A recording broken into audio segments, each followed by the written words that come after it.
నిన్నటి రోజున జగన్మోహన్ రెడ్డి గారు కార్యకర్తల సమావేశం ఏర్పాటు చేసుకోవడం, వారి పార్టీని వారు డెవలప్ చేసుకుంటే తప్పులేదు కానీ, పని చేసినప్పుడు కూడా పని చేయలేదనే విధంగా మాట్లాడి విధానాన్ని నేను పూర్తిగా ఖండిస్తూ ఉన్నా. ఎందుకంటే ఇవాళ చంద్రబాబు నాయుడు గారు సీఎం అయిన తర్వాత ఈ రాష్ట్రం అభివృద్ధి దిశగా పరుగులు పెడుతుంటే జగన్మోహన్ రెడ్డి అనే వ్యక్తిని మర్చిపోయే విధంగా ప్రజలు ఉన్నారు కాబట్టి ఏదో రకమైన బురద జల్లాలనే ఆలోచనతో పనిచేసే విధానాన్ని మీరు గమనించే ఉంటారు. ఇవాళ ఏదైతే సిక్స్ ప్యాక్లో అన్నారో అది పూర్తిగా ఫెయిల్ అయిందని చెప్తా ఉన్నాడు ఆయన. కళ్ళు కాకులు ఎత్తుకెళ్ళిపోయినా నాకు తెలియదు కానీ, మరి వాళ్ళ ప్రజలందరూ కూడా ఏదైతే చంద్రబాబు నాయుడు గారు మాట ఇచ్చారో అన్నీ కూడా ఆయన ఒకటొకటిగా చేసుకుంటూ వెళ్ళారు. నీకు 5 సంవత్సరాలకి 1000 రూపాయలు పెన్షన్ ఇవ్వడానికి నీకు సమయం తీసుకుంటే, ఈరోజు గెలిచిన మరుక్షణం 1000 రూపాయలు పెన్షన్ పెంచి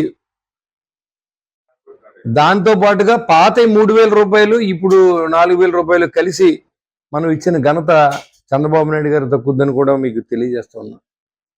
అది మొదటగా చూసుకుంటే అది అయిపోయింది. రైతు భరోసా వేస్తానని చెప్పాం. ఆర్థిక ఇబ్బందులు ఉన్నప్పుడు రైతు భరోసా వేసాం. తల్లికి 100 ఎంతమంది పిల్లలు ఉంటే అంతమంది పిల్లలు ఇస్తానని చెప్పాం. అంతమంది పిల్లలకి ఇచ్చాం. అది ఒకసారి వెరిఫై చేసుకోవచ్చు. రికార్డ్స్ చెప్తూ ఉంటాను. నేను చెప్తే అది వాస్తవం అనుకోవచ్చు, కాకపోవచ్చు. అదేవిధంగా రైతులకి 48 గంటల్లో ఈ రాష్ట్ర చరిత్రలో నువ్వు ఎప్పుడైనా నీ పరిపాలనలో రైతుకి అనుకున్న టైం డబ్బు వేయడం కానీ, ఆ ధాన్యం ఎక్కడికన్నా తోలితే డబ్బులు ఎప్పుడు వస్తుందో కానీ, అసలు రైస్ మిల్కి వెళ్తే అది అన్లోడ్ చేసుకుంటాడా లేదా లారీ, లేకపోతే రైస్ మిల్కి ఎంత డబ్బు ఇచ్చే విధంగా ఉన్నట్టు నీ పరిపాలనకి. కూటమి పరిపాలన వచ్చిన తర్వాత చంద్రబాబు గారి నాయకత్వంలో, పవన్ కళ్యాణ్ గారి నాయకత్వంలో, నాదెళ్ల మనోహర్ గారు శాఖ మంత్రిగా వచ్చిన తర్వాత 1650 కోట్ల రూపాయలని పాత బకాయిల్ని చెల్లించిన ఘనత కూటమి ప్రభుత్వం తక్కువదని కూడా మీకు తెలియజేస్తాను. మీరన్నీ కూడా అప్పులు గొప్పగా చేసి, రాష్ట్రాన్ని దోపిడీ చేసి, ఇసుకలో లూటీ చేసి, గ్రానైట్స్గా అన్ని మీ అన్నయ్యలు కొండలు దారబెట్టి, ఆఖరికి మీరు మందులో కూడా కల్తీ మందును అమ్మించి చాలా మంది ప్రాణాలు తీసుకుని, కల్తీ మందు కూడా మాస్టర్లతో అమ్మించి, దాంట్లో కూడా ఆన్లైన్ మనీ లేకుండా అంతా క్యాష్ అండ్ క్యారీ తీసుకున్న డబ్బు తీసుకుని ఎవరికి లెక్క జమ చెప్పుకోకుండా డబ్బు తీసుకెళ్లిపోయిన కేసులో మీరు ఇరుక్కున్న సంగతి మీరు మర్చిపోయారేమో, గుర్తు తెచ్చుకోమని చెప్తున్నారు. ఇవాళ రాష్ట్రంలో పోలవరం ప్రాజెక్టు నెక్స్ట్ ఇయర్ మన ప్రజలకు అనుసంధానం రైతులకు ఇస్తా ఉన్నాం అనేది చంద్రబాబు నాయుడు చెప్పడమే కాదు, ఆల్రెడీ నేను పేపర్లో కూడా మీరు చూసుకోవచ్చు. ఆల్రెడీ ఏ రకమైన స్కిల్టన్ రెడీ అయింది, స్పిల్వే కానీ అన్ని రెడీ చేశారు. అన్నీ మనం వచ్చే సంవత్సరం పుష్కరాలకు ముందు పోలవరం ప్రాజెక్టుని ప్రజలకు అంకితం చేయబోతూ ఉన్నాం. దాంట్లో ఎలాంటి అనుమానం లేదు. మీ టైంలో అమరావతి అనేది ఎక్కడో తెలియదు.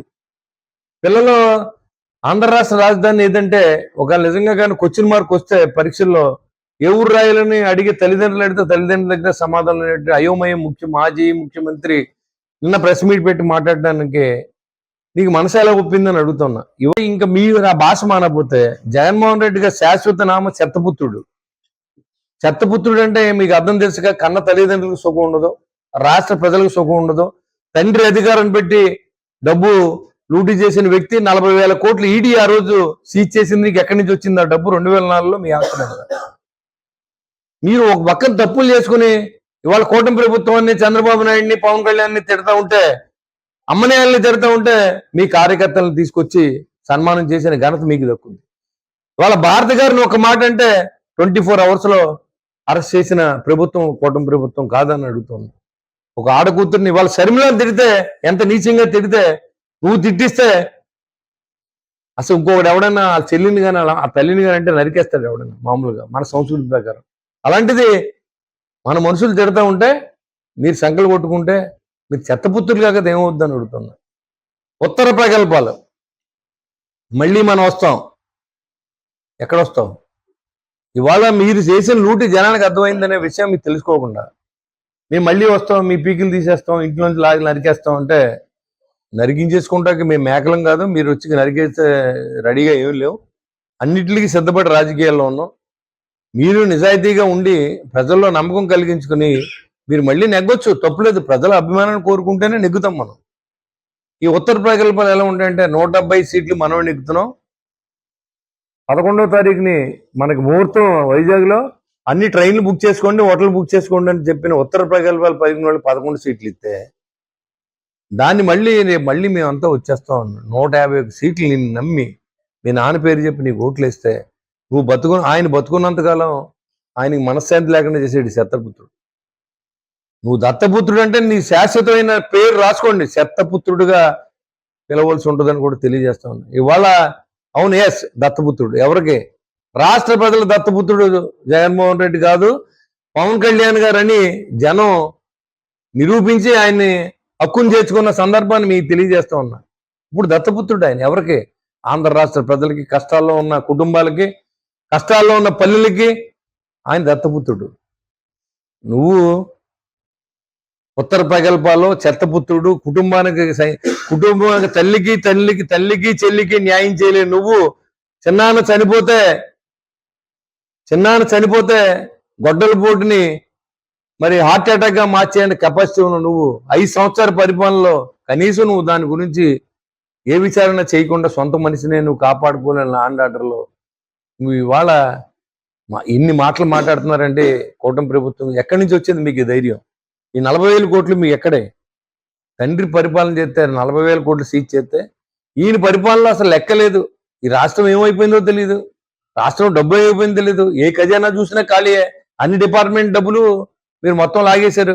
వాళ్ళ మున్సిపాలిటీలో డబ్బు లేదు, ఎస్సీ ఎస్టీ సప్లైన్లో డబ్బు లేదు, మార్కెట్ యార్డ్లో డబ్బు లేదు, పంచాయతీరాజ్లో డబ్బు లేదు, పల్లెటూరులో డబ్బు లేదు, 15 ఫైనాన్స్ కూడా లాగేశారు మీరు. ఇంకా మీరు ప్రెస్ మీట్లు పెట్టి మాట్లాడతాం, మేము మళ్ళీ వచ్చేస్తాం అంటే మీరు ఉత్తర కుమారుని ప్రగల్భాలు ఎలా ఉంటాయో అలా ఉంటాయి. కాబట్టి మనకు ఒకసారి అధికారం ఇచ్చారు. అధికారం ఇచ్చినప్పుడు మీరు కొత్త స్లోగన్ మావిగన్. అసలు చాలా మంది పిచ్చోళ్ళు హాస్పిటల్ ఆయన కాదు, ఈ మావిగన్ ఏంటంటే వాళ్ళ నాయకులే ఇదేంటి కొత్తగా ఉంది మావిగన్ అనేది ఎక్కడ వినలేదు, అసలు ఏ లాంగ్వేజ్లో లేదు. దీన్ని ఎలాగా క్రియేట్ చేయాలని నీకు అంత తెలివితేటలుండి మచిలీపట్నాన్ని, విజయవాడని, గుంటూరుని కలిపి రాజధాని చేయాలనుకున్నప్పుడు 5 సంవత్సరాలు నువ్వు ఏ గాడిది పళ్ళుతోందని నేను అడుగుతున్నాను. ఇవాళ ఒక రాజధాని ఉండాలి, ఆ రాజధానికి 30,000 ఎకరాలు కావాలని నువ్వు చెప్పావు. అపరిచితుల్లే మారిపోయి మళ్ళీ అక్కడ వద్దు 3 చోట్ల పెడతానన్నావు. మరి ఇలాంటివన్నీ జనాలు కూడా ఒకసారి ఆలోచన చేసి 5 సంవత్సరాల్లో ఏం జరిగింది, 2 సంవత్సరాలు ఏం జరిగింది, రాబోయే 3 సంవత్సరాల్లో మనం ఏం ఆశిస్తున్నాం అనే దాని మీద ఆధారపడాలి తప్ప అది మానేసి ఎవరన్నా పత్రికలు ఎగ్నిస్ట్ రాస్తే ఆ పత్రిక ఆఫీసుల మీద దారుణాలు పగలగొట్టేయండి. మీ యొక్క రౌడీజం భరించలేక మిమ్మల్ని ఓడించారనే విషయాన్ని గుర్తుపెట్టుకోవాలా. మీరు పవన్ కళ్యాణ్ గారిని కనుక మీరు దత్తపుత్రుడు అంటే మీకు చెత్తపుత్రుడు అని పిలుస్తాం. మీరు మమ్మల్ని మీరు తిట్టండి, మిమ్మల్ని మీరు తిడతాం.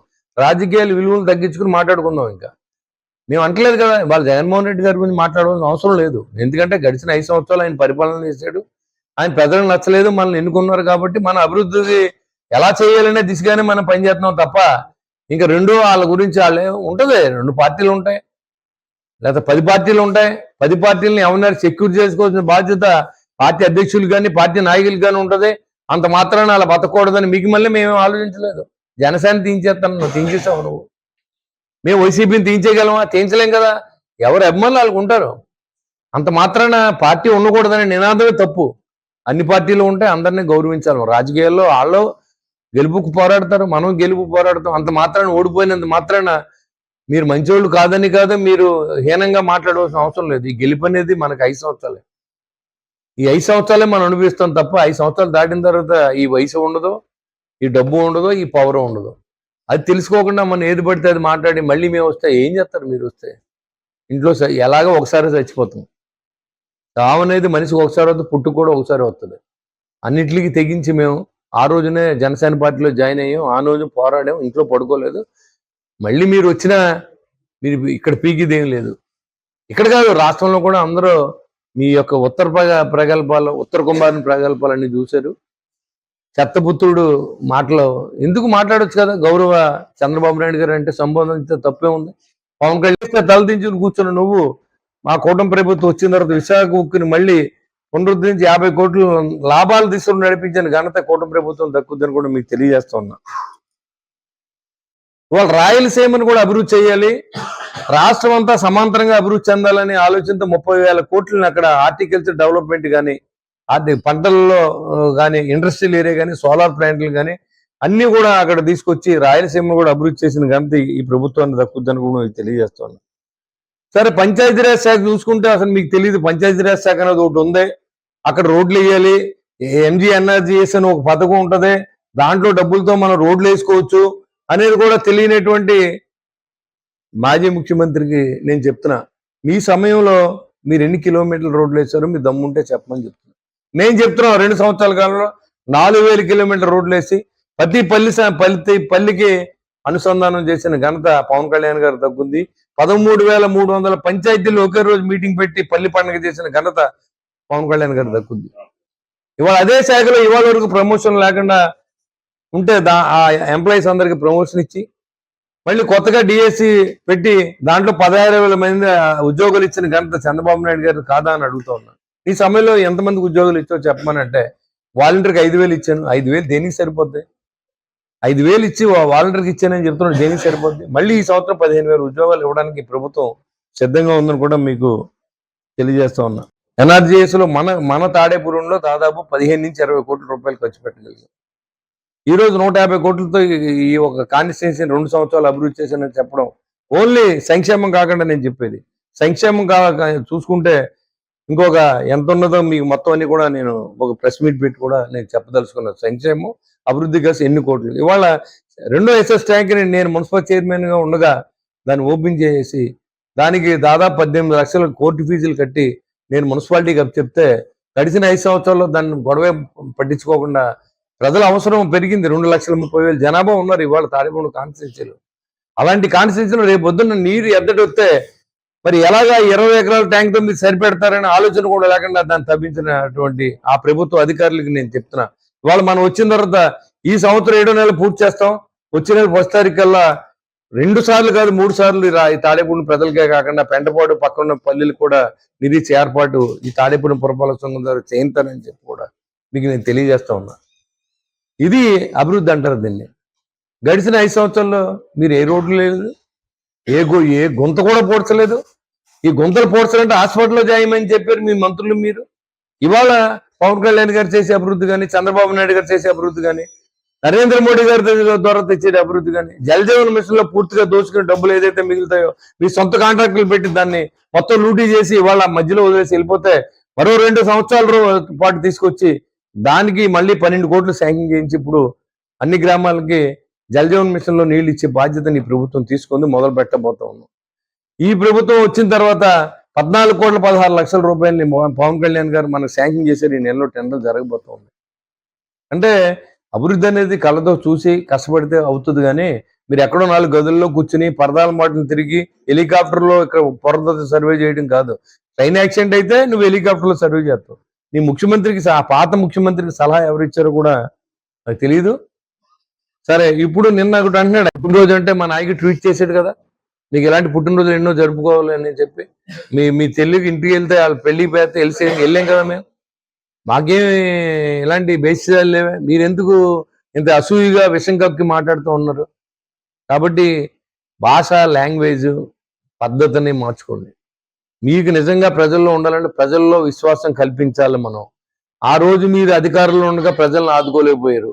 సంక్షేమం పేరుతో 2,50,000 కోట్లు 2,50,000 కోట్లు సంక్షేమం చేసి 10 లక్షల కోట్లు అప్పులు చేసి వెళ్ళిపోయారు. మీరు 7,50,000 కోట్లు ఎవరి ఖాతాల్లోకి వెళ్ళిపోయి ఎవరు ఎంత తినేశారో కూడా మీ అందరికి తెలుసు. అందుకే దూరంగా పెట్టారు. ఈ రోజు మళ్ళీ మేము వచ్చేస్తాం. వస్తారా ఏమి చెప్పలేము. ఇప్పుడు ఇవాళ ఎలా ఉంటుందంటే రాజకీయాల్లో ట్రెండ్ ప్రజలను నిర్ణయించాలి. మనం వేసుకునే ఓట్లు కదా అవి. ప్రజలు మనకి ఓట్లు వేస్తే నెగ్గుతాం, అభిమానం ఉంటే నెగ్గుతాం, పని చేస్తే నెగ్గుతాం, నిజాయితీగా ఉంటే నెగ్గుతాం. కొన్ని క్వాలిఫికేషన్స్ ఉండాలి మనకి. అది మానేసి ఓటుకి ఏదో అది మాట్లాడతాం. నేను ఈ రోజు వరకు ఓడిపోయిన ఏ వ్యక్తిని నేను తిట్టలేదు, మాట్లాడదలుచుకోలేదు కూడా. నేను ఓడిపోయినాను. ఓడిపోయినప్పుడు నేను పాత తెలుసు. అలాగే ఓడిపోయిన వాళ్ళు వాళ్ళ బాధ వాళ్ళకు ఉంటుంది. అంత మాత్రాన మన వాళ్ళు తిట్టుకుంటే దానివల్ల మనకు కలిసి వచ్చేది ఏం లేదు. మీరు ప్రయత్నం చేయండి, గెలవడానికి ప్రయత్నం చేయండి. మేము గెలుపు నిలబెట్టుకుంటే ప్రయత్నం చేస్తాం. ఓ పోరాటం అనేది ఎలా ఉండాలి? రాజకీయంలో సేవ చేయడానికి మనం పోరాడుతున్నాం, సర్వెంట్గా ఉండడానికి పోరాడుతున్నాం. అది మానేసి వ్యక్తిగతమైన విషయాలు, లేకపోతే ఈ కుటుంబాల విషయాలు, చంద్రబాబు నాయుడు గారి తల్లి గురించి, చెల్లి గురించి తిడితే మీరు వాళ్ళకి స్వాగతం పలుకుతారు, పరామర్శంతకి వెళ్తారు. సిగ్గు లేదా మీకు అని అడుగుతున్నారు. కాబట్టి దయించి ఎవరో గీతనాలు దాటొద్దు. మేము ముందు మాట్లాడం ఇప్పుడు. నిన్న జరిగిన ప్రెస్ మీట్ నా బాధ కలిగించింది. దత్తపుత్రుడు ఏంటని అడుగుతున్నాను నేను. దేనికి దత్తపుత్రుడు? పేద ప్రజలకు దత్తపుత్రుడు. రాష్ట్రం అంతా కూడా, ప్రజలంతా కూడా దత్త చేసుకున్నారు ఆయన్ని. మీరుంటేనే ఈ రాష్ట్రం బాగుపడుతుందని నమ్మారు. 124 సీట్లు ఇచ్చారు, 11తో సరిపెట్టారు మిమ్మల్ని. అది మానేసి మీకు ఏది పడితే అది మాట్లాడతాం, నోటికి ఏది వస్తే అది మాట్లాడటం, ఎవరిని పడితే అది తిడతాం. స్కామ్లో ఇరుక్కుని బయటకు వచ్చిన తర్వాత అది ప్రూవ్ చేస్తే, పేపర్లో రాస్తే పేపర్ వాడిని ఏమో రెడ్ బుక్ రాజ్యాంగం అంటారు, పేపర్ వాడిని మంచోడు కాదంటారు. మరి మీ పత్రికలో రాసేయని అబద్ధాలే. మీ పత్రిక కరపత్రిక అయినప్పుడు కూడా పత్రికని గౌరవించాలా, స్వేచ్ఛను మనం చూడాలి. అంతేగాని మనం వెళ్ళి అక్కడికి వెళ్ళి కొట్టేస్తానంటే ఎవడో నిలబడ్డాం. బలం ఉంటే ఇవాళ మనం కొట్టేస్తాం, వాళ్ళు బలం ఉంటే మనల్ని కొట్టేస్తారు. ఆటవిక రాజ్యాంగం తయారవుతుంది. ఆ తయారై చేసుకునే అవకాశం మీకు వెళ్ళి ప్రెస్ల కాడ వెళ్ళి పగలు కొట్టేయండి, ప్రెస్ల కాడ వెళ్ళలేదా? అదే పరిస్థితి మరి ఇప్పుడు నెగ్గినోళ్ళకు ఉంటే అప్పుడు పోలీస్ సపోర్ట్ ఎవరికి ఉంటుంది? అప్పుడు ఎవరు వస్తారు మీకు కూడా? ఎందుకు అన్నాను, ఆడవాళ్ళని ఎక్కడ చంద్రబాబు నాయుడు గారు చాలా గౌరవంగా పద్ధతిగా మాట్లాడతారు. నాకున్న దాన్ని బట్టి, నేను ఆయనతో నాకున్న పరిచయం. ఇవాళ 2014లో నేను జాయిన్ అయ్యాను. నేను అప్పుడు చూశాను, ఇప్పుడు చూశాను. ఏ ఆడపిల్లి గురించి తప్పుగా మాట్లాడితే ఆయన ఒప్పుకోడు. ఏ ఆడపిల్లని కామెంట్ చేయొద్దని చెప్తాడు. భారతమ్మ అంటాడు ఆయన. మీరు ఎప్పుడైనా వినర్లేదు. మీరు ఆయన భార్య గురించి ఏం మాట్లాడారు? నిండు సభలో ఏం మాట్లాడారు? అంబటి రాంబాబు మొన్న ఏం మాట్లాడాడు? మనకే బాధ కలుగుతుంది ఇంటాకే. కాబట్టి ఇలాంటి భాషను వాడొద్దని నేను మళ్ళీ మిమ్మల్ని హెచ్చరిస్తూ ఉన్నాను. జగన్మోహన్ రెడ్డి గారికి చెప్తున్నాను నేను. మీరు నిజాయితీగా పాలిటిక్స్ చేయాలనుకుంటే ప్రజల్లో నమ్మకం కలిగించండి. మీ మీద నమ్మకం కలిగించుకోండి. మీరు పాదయాత్ర చేస్తారా, లేకపోతే దొల్లుతా తిరుగుతారా రోడ్ల మీద, లేకపోతే ఇంటింటికి వెళ్ళి బొట్లు పెడతారా ఈసారి, అది మీ ఇష్టం. మేమే దాన్ని చేయలేము. మేము తిరిగాం, అలాగా ఓట్లు అడిగాం, సాయం చేసాం. ఓడిపోయిన ఇంట్లో పడుకోలేదు, నిరంతరం ప్రజల్లో ఉన్నాం. గెలిచినా ఇంట్లో పడుకుంటలేదు, నిరంతరం. ఈ రోజు కూడా నేను సేవ చేస్తాను ఉన్నాను. ఎవరు వచ్చినా నేను డబ్బు ఇస్తాను ఉన్నాను. కాబట్టి ఇది మళ్ళీ మేము చెప్తున్నాం, మీకు పర్మనెంట్ అయిపోతుంది. నేను ఒకసారి ఇంకొక 4-5 సార్లు కనుక ఈ చెత్తపుత్రుడు ఉత్తర కుమార్ అంటే నాకేమైనా పెట్టుకోండి, నన్ను ఏమైనా అనుకోండి, నాకేం ఇబ్బంది లేదు. నేను పార్టీ కోసం, కూటమి కోసం, ప్రజల కోసం కష్టపడి మనిషిని. నా కోసం నాకు ఒక్క పని కూడా నేను ప్రభుత్వం దగ్గరికి వెళ్ళను, ఈ రోజు వరకు ఎప్పుడు వెళ్ళను కూడా. నాకు ఈ పని చేసి పైరవీలు చేసేవాడిని కాదు, నేను ప్రజల కోసం పనిచేసేవాడిని. కూటమిలో ఉన్న ప్రజల డిమాండ్ అడుగుతాను నేను అక్కడ, అంతేగాని నా సొంత ప్రయోజనాలు నేను ఎప్పుడు అడగను రాజకీయాల్లో. కాబట్టి మీరేమన్నా పిల్లలు ఉండండి. మేము మాత్రం ఈసారి పవన్ కళ్యాణ్ గారు మీ దత్తపుత్రుడు అంటే మీరు చెత్తపుత్రుడు అవుతారు, ఉత్తర కుమారులు అవుతారు. దీన్ని నేను పదే మాట్లాడవలసిన అవసరం ఉంటుంది. ఇది లాస్ట్ అండ్ ఫైనల్ అనుకున్నాను. ఈసారి మీరంటే ప్రతి వాళ్ళు ఈసారి మాజీ ముఖ్యమంత్రి అంటారు. ఉత్తర కుమారుడు ఏం మాట్లాడారో ఇవాళ మాట్లాడుకునే పరిస్థితి తీసుకురావద్దని నేను తెలియజేస్తాను.